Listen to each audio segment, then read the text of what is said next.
I'm Jaden Randolph from Bell Multicultural High School, and I interned with the American Experience Foundation. This year, we learned about the hospitality industry. My favorite part was event planning and when we got to network with some of our guest speakers.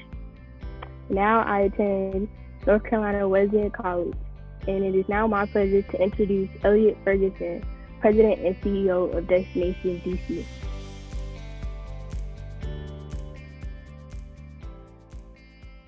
Good morning and welcome to this year's Marketing Outlook meeting. Now, when the team told me this year that we were going to go virtual like everything else that's happening, my first inclination was to dress from here up and then wear pajama pants. But as you can see, I didn't have that opportunity because they told me I had to stand. But that's okay, I'm happy to be here with you all. I'd like to first start off by thanking Mayor Bowser for her continued support of our industry and focusing on things that are important to all of us in Washington, which is health and safety. Let's just face it, our mayor has really knocked it out of the box in terms of things that are important to Washington as a destination and continues to focus on Washington and our industry as well. Jaden, she's one of the 70 students with the American Experience Foundation that we had the opportunity this year to work with virtually. Word on the street was this was one of the best virtual events done nationwide to engage students. And I had a chance to focus and talk to some of these kids a couple of times. They gave us some really cool ideas like how to safely brand Washington, D.C. for visitors coming to Washington and make sure that safety is a priority. And then another tied to a Black History exhibit on the National Mall, things in which we're going to be thinking of. You know, the key thing for us is to continue to focus on the future of kids because clearly they're going to join our industry at some point and we want to keep them engaged. Now we're here today to talk about the state of the industry moving forward. I'd like to thank our elected officials, our board of directors, stakeholders, members, and so many others for their support of Washington and Destination DC as we focus on promoting Washington. Now, we're fortunate to also have several customers, those that focus on bringing conventions and the leisure market to Washington, D.C. that are joining us today. Clearly, they want to know what we're doing to bring business back to Washington as we look at celebrating and promoting D.C. during the pandemic and clearly after the pandemic. Now, the reality is we've all been faced with a massive blow, and it's hard to plan and promote travel, realizing that visitors are not necessarily being able to come to Washington simply because of the need to quarantine specifically from individual states. But the realization is there are so many positives in which we're going to be focusing on as we look towards the rest of 2020 and 2021. And our team continues to be engaged in those opportunities ahead. Now, typically I start off the meeting by talking about some of the amazing things that have happened in Washington and the historic numbers in which we've made in terms of visitation and economic impact. And that actually was the case for 2019. But as we look at 2020, it's going to be a little different. In 2019, we saw over 24.6 million total visitors come to Washington, and that's a record year for 10 years in a row. DC had a record 22.8 million domestic visitors and 1.8 million international visitors in 2019. Visitor spending, job creation, and tax generation has also been incredibly great for the city over the last few years, with over $8.2 billion in visitor spending, 78,000 jobs, and nearly $900 million in tax revenue generated just by this industry alone. So we set up the bar high as we looked at coming into 2020, but this pandemic has clearly changed a lot of things. Now, it's clear we don't expect to have a lot of visitors in Washington this year, as we can expect that there will be visitation, but not at the same clip as 2019. According to Tourism Economics, we can expect nearly 11 million domestic visitors in the city this year. However, if a vaccine is found by early next year, that number can continue to rise similar to the numbers in which we've been seeing overall by the year 2022. For comparison, in 9/11, it took us nearly 10 years to recover from a domestic perspective in terms of visitation to Washington. And our strategy continues to remain to attract people to Washington from domestic areas and international areas. But the challenge of COVID-19 are not the only things in which we're focusing on and we're faced as a country this year. The senseless murder of George Floyd has continued to focus our attentions on things that are important to us, such as inequality in our industry and systemic racism. And we all have to do our part to make things different.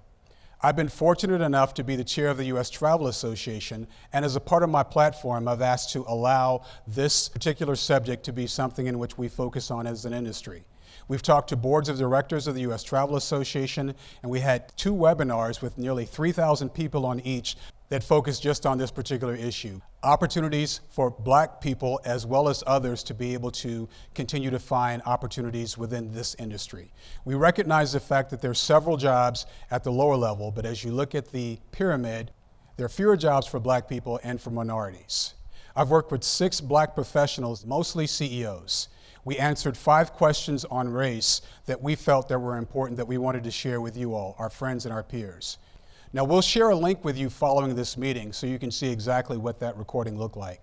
Now, from a tourism perspective, Washington, D.C. will always be the place where people come to exercise their First Amendment right to free speech. And we've seen that thanks to our mayor with Black Lives Matter Plaza and the movement mostly of peaceful protesters coming to Washington. Now, the creation of Black Lives Matter Plaza by our mayor was something that the national community and the global community not only talked about, but replicated. And that's positive for DC as a destination, as we've seen several people come to Washington and make this part of their visit. We saw it last weekend with the 57th anniversary March on Washington. And as a matter of fact, it might be the only citywide we'll have in 2020. And those numbers were strong for Washington. We know that it would have been stronger had it not been for COVID. But it still was a milestone for our city and focused on things that are important and should be important to all of us. We were very excited to support the Restaurant Week by the Restaurant Association, which was a 2-week experience that ended last week, a chance for us to promote the amazing international cuisine that we have in Washington. But as we look at things that which we'll promote moving forward, there are so many great things in which I want to share with you. We'll start with the DC Jazz Festival, which will be a virtual event this year, September 24th through the 28th. The MLK Library reopens after a 3.5-year renovation with over 1 million books and event space that we will want to share with individuals coming to Washington. Of course, the National Cherry Blossom Festival, which begins the tourism season in Washington. Most of it may be virtual this year for obvious reasons, but we'll continue to work with them as we promote this opportunity for individuals to enjoy the cherry blossoms as they're in the city. And whether virtual and in person, we'll continue to support the 175th anniversary of the Smithsonian's and recognize the 125th anniversary of the DC Public Library System, the 100th anniversary of the Phillips Collection, the 50th anniversary of the John F. Kennedy Center for the Performing Arts, and the 40th anniversary of the National Building Museum. Now, given that it's an election year and we know that we all need to get out there and vote, we'll continue to engage and prepare as we host the inauguration in Washington on January 20th of next year. And we'll continue to create content for visitors coming into this city so that they'll know exactly what they can see and do, where they can eat, and places they can visit while they're in the city. Now, we all know right now that we're still in phase 2 of reopening, which means there are some limitations that what can and cannot happen in the city. But we're pleased to see that many museums, hotels and attractions, and restaurants continue to reopen. Now, clearly, as we look at this current state of the economy, there is still investment that's happening in Washington, D.C. that benefits the hospitality industry. We're pleased to say that there will be 2 new hotels that will open very soon, including Citizen M, a Dutch hospitality brand which will be opening in the southwest area near the wharf. The AC Hotel next to the Convention Center opens this fall. It will also continue to host and welcome new brands to Washington, including the Yotel and the Ven at Embassy Row from Marriott International. Now, as the city continues to reopen, we have 2 dual approaches in terms of promoting in-person experiences, but also virtual content in which we want to share with visitors that are looking at coming to the city. We've developed this throughout time, and we've worked with several of you as you've also given us virtual content in which we can share. For us, it's all about the inspiration, as when people are able to visit again, they'll want to come to Washington. Now, unfortunately, as we look at the also important international visitor, estimates tell us that it'll be probably 2024 before we rebound and have international visitation to Washington. But it doesn't mean that we're going to sit on our hands, as we'll work with Brand USA, the Airports Authority, the Capital Region USA, and others as we work at promoting the international market and coming back to the U.S. and to Washington, D.C. Now, we have active representation through Capital Region USA and our organization in China, the UK, Germany, India, and Australia and France. And although we've paused a lot of those efforts right now, we're very fortunate to say that India and China has chosen to continue to focus on promoting DC during this difficult time. So the bottom line is our international efforts have not paused thanks to our efforts with these offices. We've also done a lot of things from an international perspective, including launching a travel agent training program in May.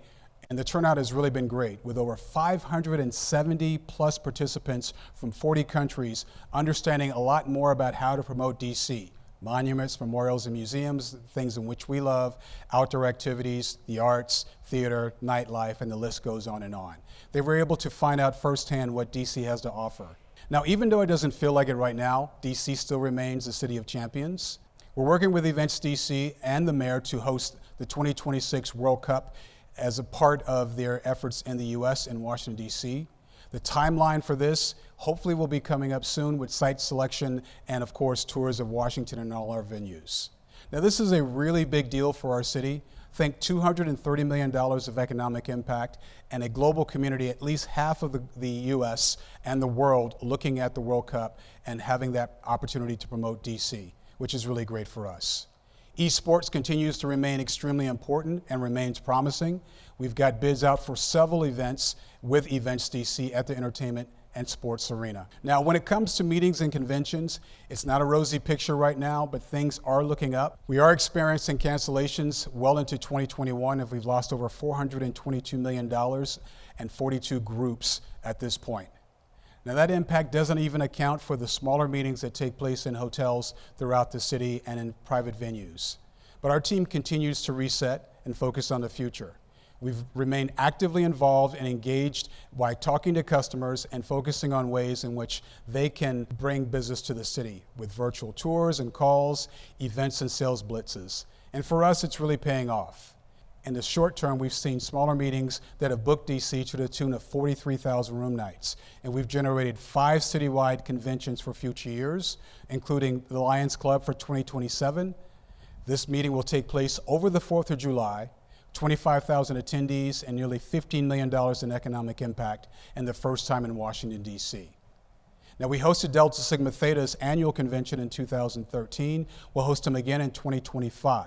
Again, $14.5 million of economic impact in the summer, a great meeting that will be coming back to Washington. And over the next 3 years, we'll have 21 citywides and more than 400,000 room nights on the books in 2022, 18 citywides in 2023, and 20 in 2024. Now, while mass gatherings will look different moving forward, we'll at least have an opportunity to bring some of those meetings to the city. We know that we won't be able to host meetings in the same way in which we've done in the past until a vaccine is found. Now, for customers today, you'll be excited to hear that we're partnering with several other destinations with our Walter E. Washington Convention Center to facilitate hubs for groups for several places.